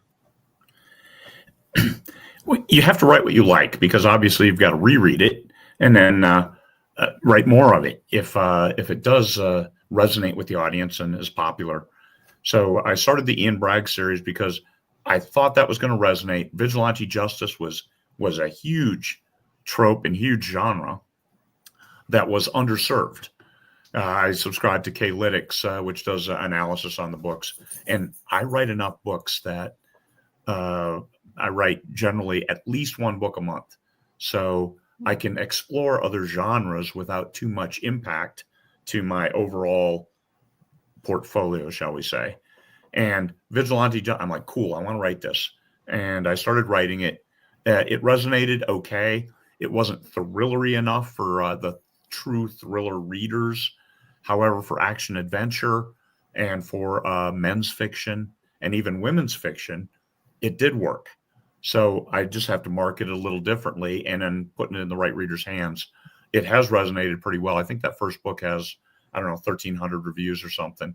And 190 approximately. What's that? 1,290. 1,290. Okay, I was close. Yes, but it's well received, and the German version sell very, very well. I just started publishing in France. It's available in Dutch, and I do have it translated into Spanish, but I haven't uploaded it yet. But I canvassed my readers because sales were dropping off on that series. I canvassed my readers, and 4-1, they wanted me to write more military science fiction. So, hey, I love writing that too. So let me write that. I got to keep the coffers filled because I love traveling first class, and it comes at a price. So, hey, you gotta write what sells, but you also got to write what you love. And I do love writing those characters, especially in the military science fiction community, because I follow the Star Trek, the original series model, with like 3 main characters and maybe a group of 8 characters where any one of them can carry the plot at some point in time. So you might have Kirk, McCoy, or and Spock, but then you might have Scotty come in at some point in time. You might have Nurse Chapel, or you might have Yeoman Rand, and all of those kind of things. And so everything I write is also space opera, because that's the flavor. That's what people read for, is because the relatability of the characters and doing things that they could see themselves doing. And that's what gets you people coming back to read more. Ian Bragg, he kills people. Okay. It's only bad people, but he kills people. So that resonates a certain amount. But the military sci-fi, they're fighting for the good of all humanity. And that always resonates. Yeah, it's so far. I'm really, really enjoying it, and I'm looking forward to reading your book, which I said we just downloaded it. We just bought it yesterday or the day before, Desmond. So that will be starting to read imminently. And then, Jen, do you have anything else coming out soon? Actually, I'm working right now on something that's space opera bordering with fantasy, where 4 or 5 like D&D style adventurers discover they end up killing their gods and then discovering that the gods are actually all live at space stations above the planet, and they discover that what the world that they thought they were living in, magic and everything else like that, is actually all highly technological. So it's like D&D meets Stargate with a little bit of like Mr. Smith Goes to Washington, because now they want to advocate for quote unquote mortals before the gods. So that's one series that I'm working on now for a publisher. And then I have another publisher that has me working right now on a pure military sci-fi for an existing franchise, where a old battalion surgeon who is very unhappy about their time in service, and a young combat medic who the war ended right as he got in, and he really wanted to do something useful and didn't get to do anything useful, where both of them end up teaming up and going off to kind of on a mercenary mission to help some folks in a kind of it's like a backwater war zone where there's a bunch of different alien conflicts, and they just both signed up as mercenaries to go and help this area. So I've got a few things working that I'm kind of working on right now, but nice. It's kind of under wraps. That's all I can really say about either of those. That's awesome. Hey, cool. Look, space opera is always good. I actually thought about going to Ukraine as a mercenary, and then I said, somebody I know said they might hurt me, so and I'm scared of her. So I said, never mind. That's exactly why. Yeah, I had a medic who was quite upset that he ended up being in my unit doing very, very boring stuff in clinic when he signed up, because he wanted to go at that time and help, people being slaughtered in Syria. And that's why he signed up. So his plan was to leave the military and then sign up with like a Black Ops group instead. More power to him. I don't know where he is now, but if he can do it, if he can do it, the Ukraine was offering $5,500 a week for people like me. So I was like, and they were going to give you $100,000 up front. So I was kind of like, ooh, man, that's and from where that war is going, someone like me has a very slim chance of getting killed. Some of these other people, because they're young, they don't know what they're doing. But it's like if you took a battalion of American soldiers and dropped them into Ukraine, the Russians would be back to Moscow in 2 days. But that's because we have 6 generations or 6 decades of trained troops running around in our country. Russia, when's the last time Russia's been in a real war? Afghanistan? And that wasn't even a real war. And they got their butts kicked there. Since we decided not to be idiots after Vietnam, we've just been going around kicking people's butts all over the place. You've got six decades of troops running around in the country. And so it's a little different than if we go get in a war somewhere than other countries, but still, it would have been easy money. And I got my marksman's, sharpshooters, and snipers badge, man. I got all 3 of them. But I was raised also, in all fairness to any guys listening out there, I was raised in Louisiana on the bayou. Everybody here can shoot. It's not unusual for a coon ass to be able to shoot really good. Or a redneck for that matter. It's we all deer hunted when we were young and rabbit hunted, so shooting 20 for 20 at 300 yards is not that big of a deal for us. For somebody born in the city, yes, it's probably a little bit harder to pull off. I was, my commander goes, when the first day I was there, I was shooting with the M14, and it's like, you're 20 for 20 in all 3 ranges. He said, where are you from? I said, Louisiana. He said, move the target back 100 yards. That's exactly what he said. I said, I'm still going to hit it. It was, man, boot camps always say, when you're going through it, it doesn't matter where you are, what boot camp it is. It's never, the first 2 weeks, let's just be honest, just suck. I hate to use the word, but after that, it gets a little better. You know, the more you learn and the more you get used to it, the better it is. I still remember the day my first day there, that guy comes 4:30 in the morning throwing that metal garbage can down the thing. I'm telling you, he don't know how close he came to losing his life. I was like, dude, let's not do that. Let's not do that anymore. That's like, oh man, I still remember a lot. And then there was some hypnosis course they did, which was weird. They took like 5 companies and put them in a room, and this guy got up on the stage and was doing relaxation hypnosis. I was like, can I leave? And my commander's like, no. I'm like, I'm pretty relaxed. I want to leave. He's like, no. I was like, I fell asleep. I'm ashamed of myself. I went out night like that. And the only time I got in trouble in boot camp was the whole company got in trouble for something. And we were out doing push-ups on the tarmac. And here comes this lieutenant in this skirt. And I still remember my commander. He said, for everyone who looks up, add 10 push-ups. The whole company looked up. All 80 of us. So you know what that ended. We were doing push-ups for like 3 hours. My arms were like numb afterwards. It's just anyway, enough about it. Okay, so I have a question, Jen. When I was there at Superstars, and there was Kevin, Rebecca, they're the ones, you know, that were co-creators of this, along with Craig Martelle right above us here. They were so excited that you were coming.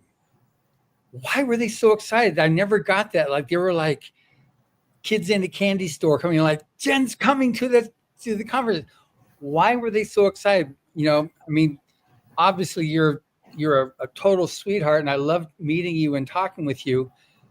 But why were that way? What's the backstory of that, if you don't mind? Well, my commanding officers did not think I was a total sweetheart. Neither did the insurance people, who I yelled at a lot about my patients. So I don't know if I'm a sweetheart. Well, I've got my reality with you, so I'll work with that.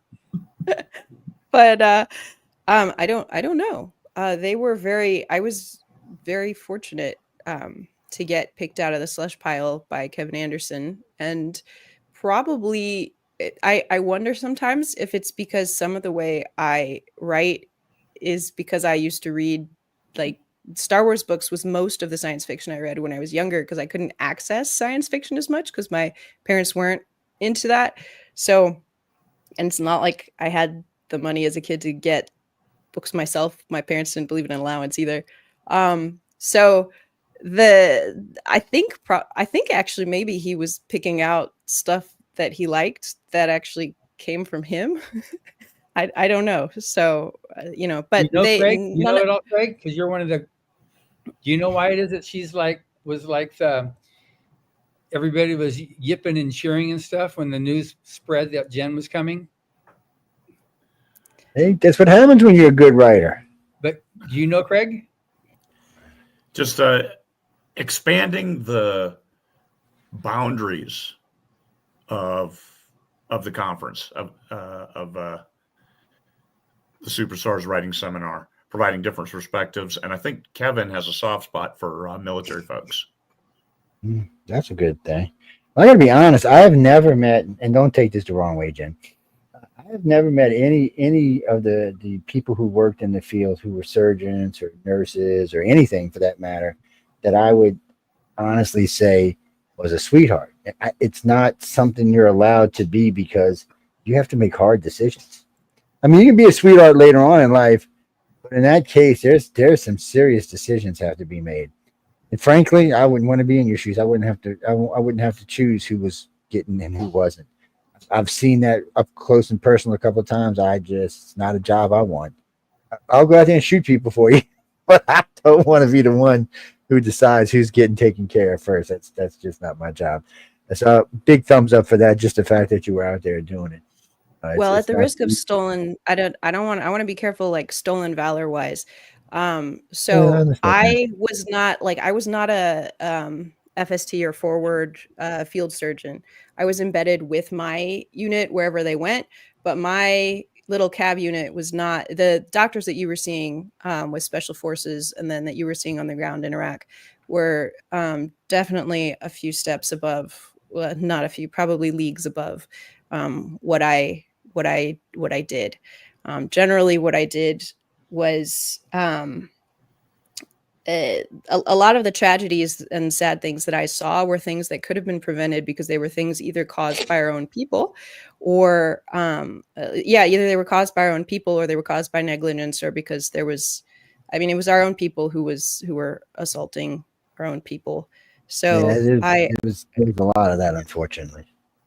Yeah. So the folks you saw, like those folks making, those decisions downrange, I was trained in all that and I trained my medics in that. But I definitely want to put a little side where note. Respect is due. Well, no, I appreciate that. A little side note. So if you were special forces and let's just say there was a woman in your company and somebody raped her, more than likely the person who did it was going to be found dead somewhere. I'm not even screwing around with that. They did.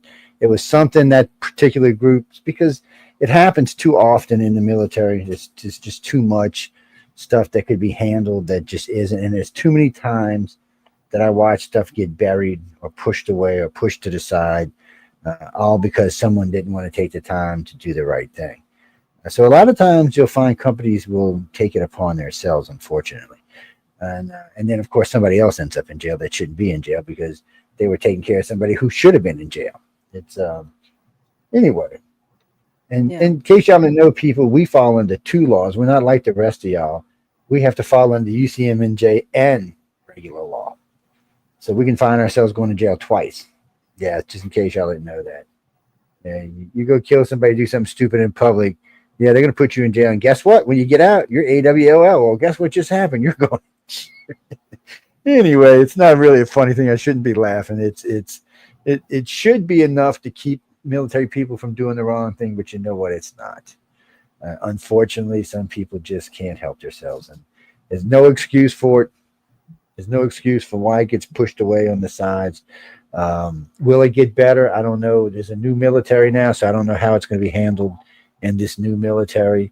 The old military, I understood part of why the problem was there. Now, all of a sudden, we have new generals and new admirals and new colonels and new captains and new majors and a whole new military joining. So we'll have to wait and see if it turns out to be better.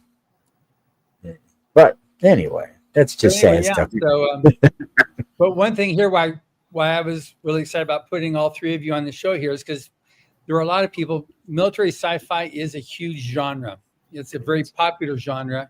And so all three of these are authors here who write in that genre. And I represent L. Ron Hubbard, who also has several great books in that genre. We talked earlier at the beginning of this about Final Blackout. We also have a book called Battlefield Earth, which has been very, very popular and addresses the science fiction, but it also is adventure fiction. It's also high finance. It goes over all kinds of stuff.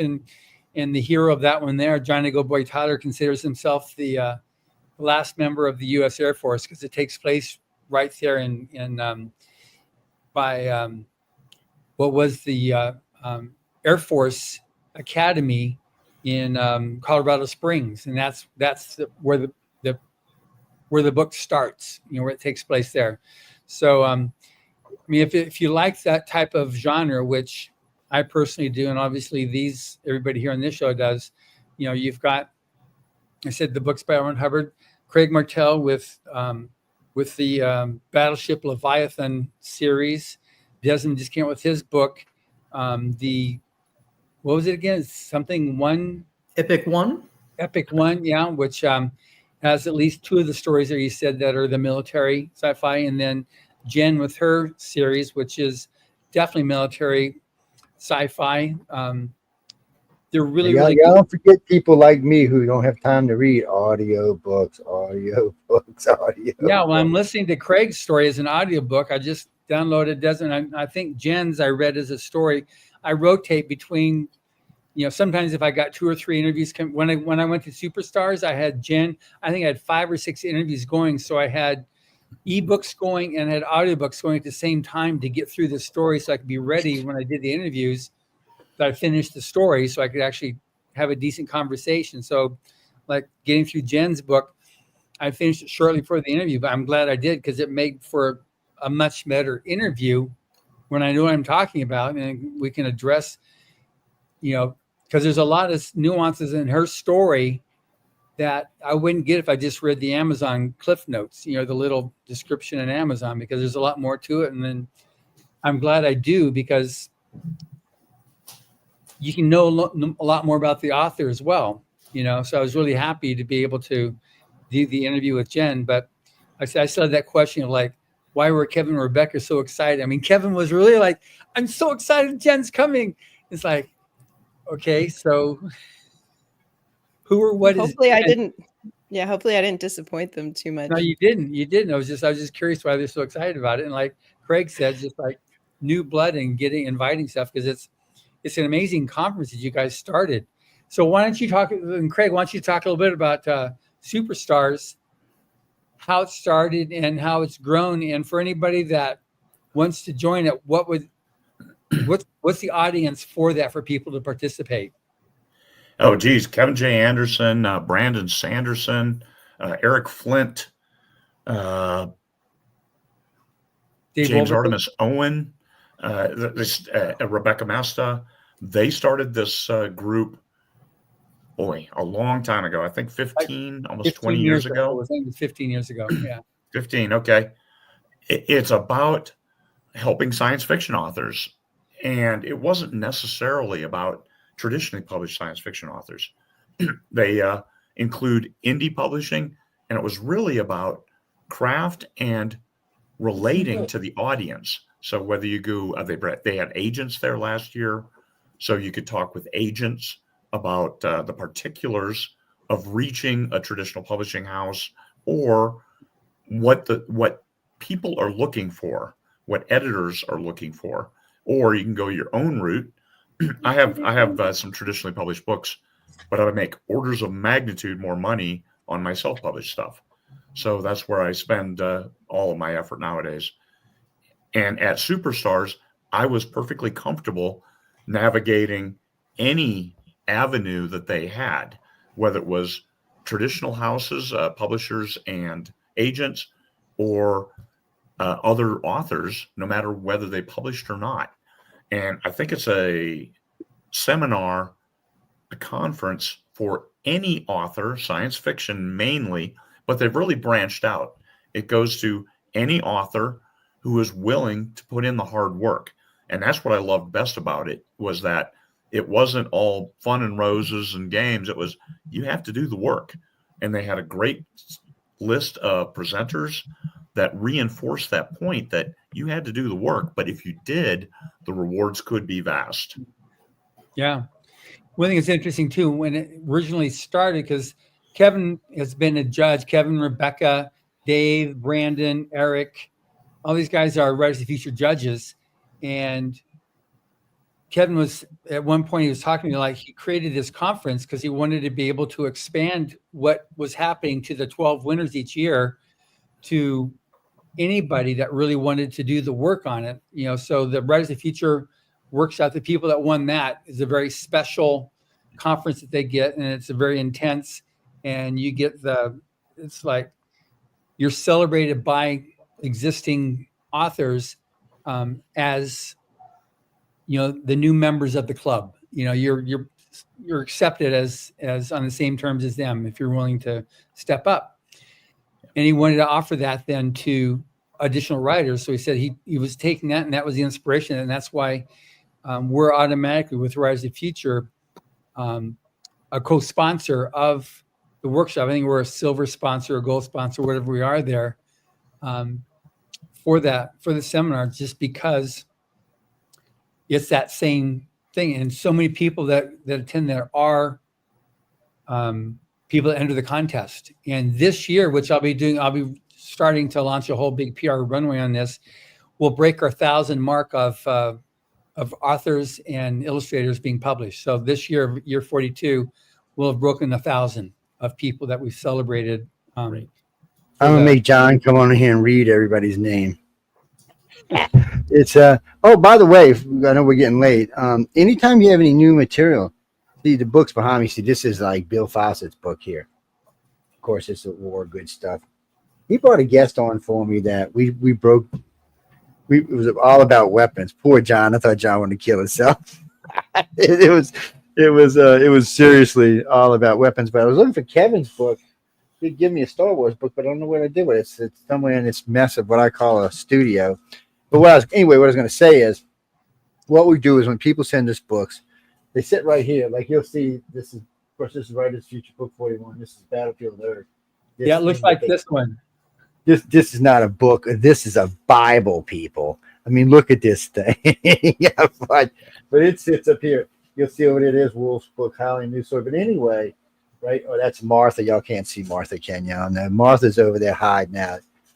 That's a 9mm sitting up there. But usually I have the camera so you can see all the books listed up there. And anybody who sends me a book, especially any guest, I put them up there and I leave them up there usually until the holidays. So what I'll do is I'll leave them to the holidays and then I'll call you and say, hey, look, you want to come on for an hour, half hour, because we're going to give you a book away. So it sits up there all year.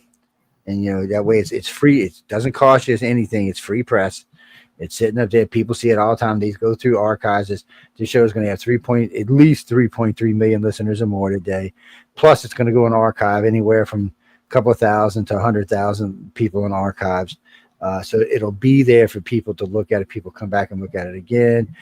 They'll look at this. And this thing is not just archived in one location. It's archived on 200 different places. So it's just, like I said, it's free press. So I always tell people to send them to me. I put them up there. I had I had Battlefield Earth up there on the USB, but I started listening to it. So it's not up there anymore. It's stuck into a computer right now. And that thing is fabulous. They got so many freaking special effects and they have lost count. Yeah, I think it said it had 67 actors.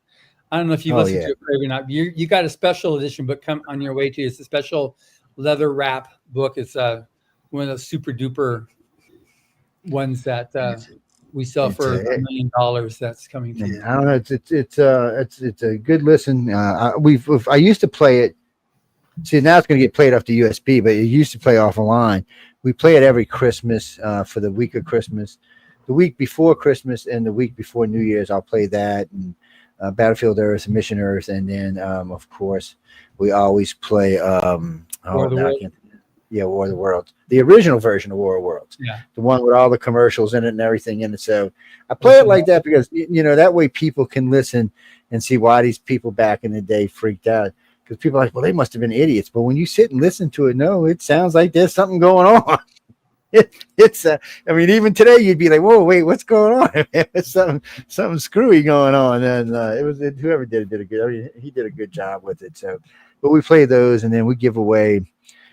We gave away more than 2,500 books last year. I don't know how many we're going to give away this year. And I stockpile books, but a lot of times we'll bring the authors on. And see, John's here when we're giving away any books that we're giving away from Writers of the Future. So he'll be here when I give them away. But anything else, we bring him on. I brought David on. I gave away 5 of his books for Christmas, Death of a Taxman. And I gave away a couple other authors. And then some of the books you'll see, if it's an autographed copy, it doesn't get given away. It goes into my autograph file, which is way to hell over there. And it stays because I'm replacing 4,000 books. Katrina cost me, we had a Linden library with about 4,800 books in it.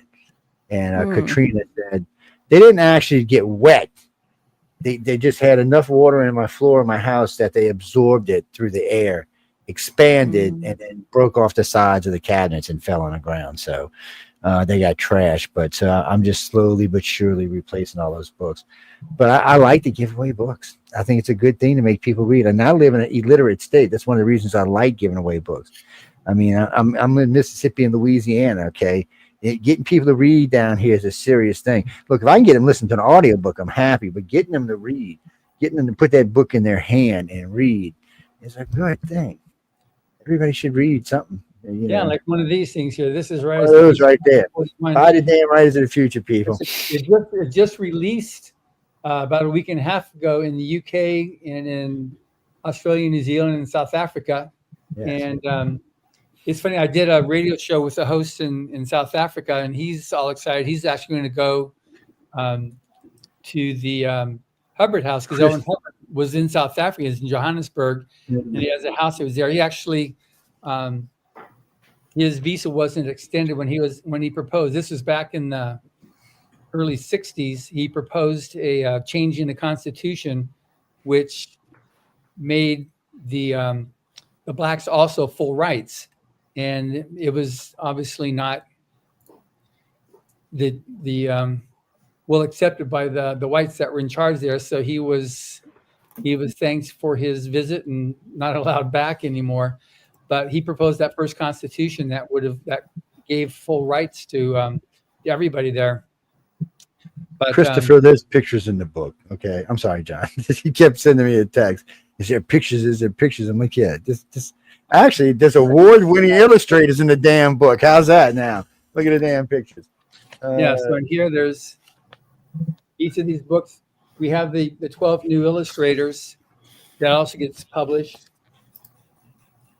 So I've said this 100 times, and I have personally bought books based on their cover. Prize winner. I shouldn't say that out loud, but I have bought books based on their covers. I'm not going to lie. I'm like, wow, this is going to be a good book, and sometimes they are, and sometimes you're like, why in the hell did I buy this book? Yeah, this one here was Craig Elliott, one of our judges. He's the one that's the art director for either Disney or Netflix or multiple studios. This was one of his paintings that he did for Treasure Planet, the Disney movie. It was one of the ones that he didn't use, so he took this and turned it into the cover for us. And our keynote speaker, one of our two keynote speakers, was the Disney exec that actually produced Treasure Planet, along with several other major Disney movies. And he talked about what it was like to push through and make it happen, and the need to really not give up and stick with it, and to make your dreams come true, which was his story. And that's Walt Disney's story too, where you make your dreams come true. Mike, beautiful my email, cover. Yeah, it is. It's very pretty. All the covers are really nice. Mike, my email is icar@cox.net. Now, since I said that, we'll start ladies first. Jen, any place they can find you, anywhere they can go look at your work or buy something, or If they search me up on the internet in general, they will find me. For a while, there was a blonde fitness influencer who had the top for my name. She's on page 10 now. So you'll find me right away if you look for me, which is, I guess that sounds mean. That sounds mean to say. No, because you got to fight on the internet. That's the bad part. There's more names than us, unfortunately. Yeah. So Jen, I'm at buyjenfinelli.com. I actually, folks who sign up for my email list automatically get free books every month, or at least free short stories. So I actually even got a book review, which was a little bit of an odd book review. But the guy said he felt like reviewing the book without reading it, because if it was as good as my email list was, it was going to be great. Which I was like, okay, well, you should read the book first before you review it. Yes, but that's nice for as far as that's right. Find they got a new thing now. It came out a couple of weeks ago. I had seen it. A friend of mine sent it to me because he knows I'm into this stuff. There's a new company out there.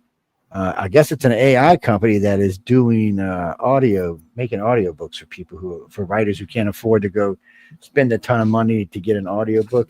So I listened to one the other day. I hate to say this, but I was quite impressed with it. Sounded Craig good. put one up on his audio. He did one that nobody bought it.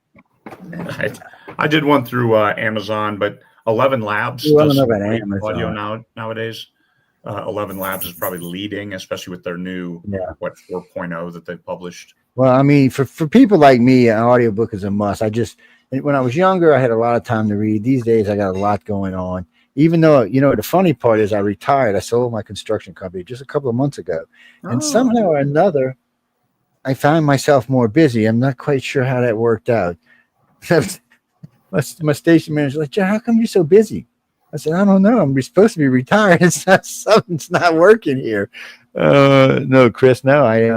It was just time to get out of construction. I just sold it. Now, if a big hurricane comes around, I might get back in. But I got the radio station keeps me really busy. I host 5 shows. There's a lot going on. We have 40 shows on a network now, almost 50 hosts. Just a lot to keep up with going around. And we're always looking for new hosts, new talent. And what do you mean? Do we have authors? We have authors and illustrators on the network. Actually, one of their judges is Echo Chernick is a great host. She does the professional on Saturday. Just before the show, actually, she does illustrations. And yes, I said it before. I have bought books with covers I shouldn't have bought. Okay, damn, I admitted to it. Leave me alone.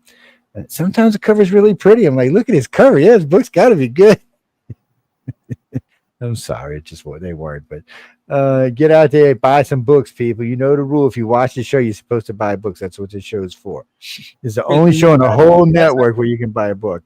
What was that? So Desmond, to continue on asking what Joe was asking there. So how do people find you? Sure, DesmondAstaire.com or on Instagram. Joe, Epic One's audiobook is slated for release here in a couple weeks. Make sure you get a copy. Yeah, and you know what? Get me a copy. Let Carmen know. Carmen will rebook you back on when it comes out, and we can talk about it. And I mean, don't get the book away. You'd be surprised how many authors come on here and give the damn book away. That's why I always say that. It amazes me. I was talking to a lady just the other day, and she's going on. I said, "Boo, you say much more. There ain't no reason to buy the book because I'd already listened to it." And she's like, "Really?" I'm like, "Yeah." I said, "Don't give him the end. Just go in the middle and mess around in the middle. Give him something in the middle and move on." Just you give a little bit in the beginning, but I mean, come on. It's funny to me because we do a lot of authors. I've lost count of how many authors I've interviewed, but it's well over 1,000 now. And it's I mean, for these guys, I've probably got more than 100 in. I might have more than that, but these guys meaning Writers of the Future. Yeah, these guys. I always call them these guys. It's no, John knows I love him to death. He's even though he got me in trouble because I said something about having breakfast the other day. Now everybody thinks we're having a love affair or something, but it's in California, folks. People, I'm just kidding. Before you're right there. Now, Craig Martelle. Let's go ahead and move on. Let's move on. Yes, yeah. I'm simple. CraigMartelle.com. CraigMartelle.com, and you'll find me. Find all my books, or just look me up on Amazon. They're all there. I think all 200 and some are listed. Damn. And so Jen, you're on Amazon, and Desmond, you're on Amazon, and Craig. So everybody's on Amazon as well. Mm-hmm. Yep. But don't ever, when you get something, just hit me up. Or even something more. Are you coming back to Superstars, Jen, next year? I missed the deadline to not have it be really expensive, so we'll see, because I can use those funds to pay for medicines for Indigenous folks. But my plan was to do so. It's a really good conference. I actually did want to say it's definitely more of an advanced level. No, before her, Jen. And I'll write her as well. Tell her. They already gave me a major discount last year, and it's my own fault that I missed the deadline. It is a very, very good conference, by the way, for anyone listening who's a writer. I would say it is definitely more advanced, because I've taught at other writers conferences before, and this is a kind of writers conference where I could never teach there in 100 years, because it's the level of skill is so high. So it's probably good to have a little bit of experience probably before going, because it is amazing. It's very high level stuff. Nice. So Jen, when you get a chance, you can get my email from John, but give me a holler. I'd like to bring you on and talk to you more about the Indigenous thing, because we have shows that reach out to a lot of places, and if we can help, I don't know if we can or not, but if we can, it would be nice. I mean, News on the Flip Side has 3.5 million listens, and the show following this one has almost 5 million listeners. And it is a crazy show, but we can actually calm it down when we bring guests on.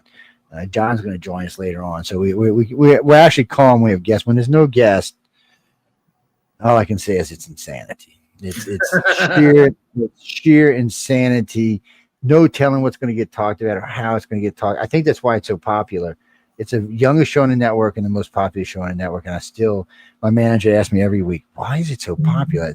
Y'all are nuts. I'm like, so apparently, but it is listener orientated. They're allowed to pick the topic, but we do like to bring on guests on there and News on the Flip Side. So news might be a better place for you because, both of them will probably be good, but you can actually put out there and say, hey, look, this is what I'm doing. If anybody wants to help or get involved, and I can't tell you might get one listen, you might get 500. You never know how that's going to play out. I've given up on predicting stuff. This show is actually designed to sell books. We started designing it to sell books. So more and more we're pushing that area. Hopefully in a year or so, it'll be a pretty good sales spot. But I'm here to help. That's what I'm here for. And this I like show helping. has just shy of 4 million listeners in like 140 countries or so. So Yeah, I think we're like 165 countries now. And when John's on, he's like 150. So really and truly, there's a bunch of countries we're going out between the two shows. There's somewhere we're well into the 6 million range. And now we don't always share the same audience because Writers of the Future is a little different than this show is. So we might have a half and half split. A good chunk of his audience, though, is probably just for him, wherever he got it from. Whoever out there in California is bribing to listen to his ass. I can pick on John because John knows I love him. That's why. But anyway, I know we got to get out of here. Any passing notes before we go, guys? Anything y'all want to talk about before we leave? Right here, there's also the Podcast Awards is started at July 1st. If you go to podcastawards.com, it's the 20th annual People's Choice Podcast Awards. So if you sign up and vote, I'd really appreciate if you voted for the Writers of the Future podcast. But it's just Podcast Awards. You sign up, and I'm in 3 categories. You got arts, I got storyteller drama, and I've got education. So I've been a finalist 7 times, and I really am hoping to be able to win. So if you can go there, and it's on my Facebook page. But also, if you just go there, it's on writersofthefuture.com Facebook page too. But if you go there, please vote. I appreciate that. Yes, people. He's the only show representing the network this year. There's usually 3 or 4 in there. He's the only one. So y'all get out there and vote for him. I'll be voting for him. And Denise, yes, we did actually win Best Local Broadcaster 4 out of 7 years. This makes our 4th year we've won now out of 7 years. So, yeah, we're kicking all their big butts there. I'm friends with some of the like a couple of the big networks down here. I'm friends with the owners, and it makes them so mad that we beat them every year. We have more variety, we have more fun. That's really what it comes down to. We still have hard hit news, but we also have fun. And so, and I have amazing guests like Craig Martelle, Desmond Astaire, and Jen Finelli. So no wonder I'm like, hopefully now. So guys, get out there and vote for John for Writers of the Future. Be sure you go over there and vote. I'm already signed up to vote, so get out there and vote, guys. And just vote. Oh, no, the last 500 votes, unfortunately, are only people who have submitted, but everybody else can vote. You can sign up right now and vote. Go vote. Click yes, click yes, click yes. Vote. You know how it's. Look, we got commercials for this. And when you deserve it, since you're always promoting everybody else. Yeah. John deserves good vibes. Yeah. Right. Well, we've got like 5. I think I've won 5 runners up. So has John. I mean, so we've taken second spot several times. But I don't like second. I like first, people. First. Y'all know how to. Who wants to be second? I want to be first, man. I mean, anyway, I'll stop bitching about that, but it's true. That's what I want to be. But we got to go because I know they're going to be looking for me in a few minutes. Yeah. Thank you very much, Jen. Yeah. Thank you, Desmond. Thanks, John. Thanks, Joe. Yeah, no problem, guys. Remember, anything you need, let me know. I'll put it up there. Guys and girls, we got to get out of here. I'm going to be on the chat, and I'm supposed to be at 6:30, but Jay and them will open. I'll be a little late. Remember, again, always, any moans, groans, bitches, or complaints, please write to Michelle DeRoche because I don't actually care. On that note, we'll see you later on. Good night, everyone.